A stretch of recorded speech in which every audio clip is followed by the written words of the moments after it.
નમસ્કાર દર્શક મિત્રો, હું છું રૂપલ હુણેચિયા. સંપૂર્ણ ન્યૂઝમાં આપનું સ્વાગત છે.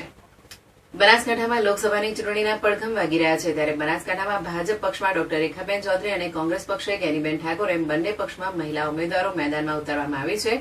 ત્યારે ઉમેદવારો દ્વારા પણ ચૂંટણી પ્રચાર પ્રસાર તેમજ તેજ બનાવવામાં આવી રહ્યો છે. ત્યારે બનાસકાંઠા લોકસભા ઉમેદવાર રેખાબેન ચૌધરી દ્વારા પાલનપુર તાલુકાના ગામડાઓમાં જાહેર સભાઓ કરવામાં આવી રહી છે, જેમાં સંતો મહંતો અને લોકો ઉપસ્થિત રહ્યા હતા. જેમાં બહેનોએ ઉમેદવાર રેખાબેનના ઓવારણા લઈ તેમજ ભાઈઓએ બે હાથ ઊંચા કરી જંગી બહુમતીથી જીતાડા સંમતિ દર્શાવી હતી. આ પ્રસંગે પાલનપુરના ધારાસભ્ય અનિકેતભાઈ ઠાકર, પૂર્વ કેન્દ્રીય મંત્રી હરિભાઈ ચૌધરી, પૂર્વ ધારાસભ્ય વસંતભાઈ પટોળ, મહેશભાઈ પટેલ સહિત મોટી સંખ્યામાં ભાઈઓ અને બહેનો ઉપસ્થિત રહ્યા હતા. ત્યારે કોંગ્રેસના ઉમેદવાર જ્ઞાનીબેન ઠાકોર દ્વારા પણ ગામડે ગામડે જાહેર સભા યોજવામાં આવી રહી છે. તેમાં બનાસની બેન જ્ઞાનીબેન ઠાકોરને પણ લોકોનું સમર્થન મળી રહ્યું છે. ત્યારે જોવાનું એ રહ્યું કે આગામી સમયમાં યોજાનારી લોકસભાની ચૂંટણીમાં કોંગ્રેસ ભાજપના બંને મહિલા ઉમેદવારો પૈકી લોકો કોને વિજયનો તાજ પહેરાવે છે તે જોવું રહ્યું.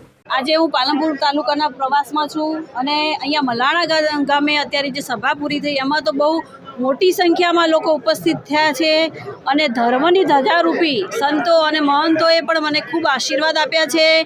અને જ્યાં જ્યાં પણ જાઉં છું મારા પ્રચારમાં ત્યાં વડીલો હોય, સંતો, ભાઈઓ, બહેનો, બધાના કાર્યકર્તાઓ, કર્મઠ કાર્યકર્તાઓના ખૂબ ખૂબ મને આશીર્વાદ મળી રહ્યા છે. પ્રચંડ જન સમર્થન મળી રહ્યું છે અને મોદી સાહેબનો જે વિકાસ અને જે વિશ્વાસ છે એના ઉપર લોકોનો જે વિશ્વાસ છે મોદી સાહેબના વિકાસના કામો ઉપર અને જે લોકોનો સમર્થન મને પ્રચંડ મળી રહ્યું છે એના ઉપરથી મને વિશ્વાસ છે કે અમારા પાટીલ સાહેબનું જે લક્ષ્યાંક છે 5 લાખથી વધારે લીડનું એ બનાસકાંઠા વતી અમે જરૂરથી પૂરું કરીશું અને બનાસકાંઠા વતી એક કમળ મોદી સાહેબના ચરણોમાં જરૂરથી અર્પણ કરીશું.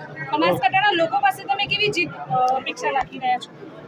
બનાસકાંઠાના લોકોનો મને પૂરો જનપ્રતિસાદ મળી રહ્યો છે, બહુ લાગણી આપી રહ્યા છે અને બહેનો તો વધારે ખુશી છે કે અમારી બહેન પ્રતિનિધિ તરીકે દિલ્હીમાં જશે અને અમારા કામો બહુ સારી રીતે કરી શકશે.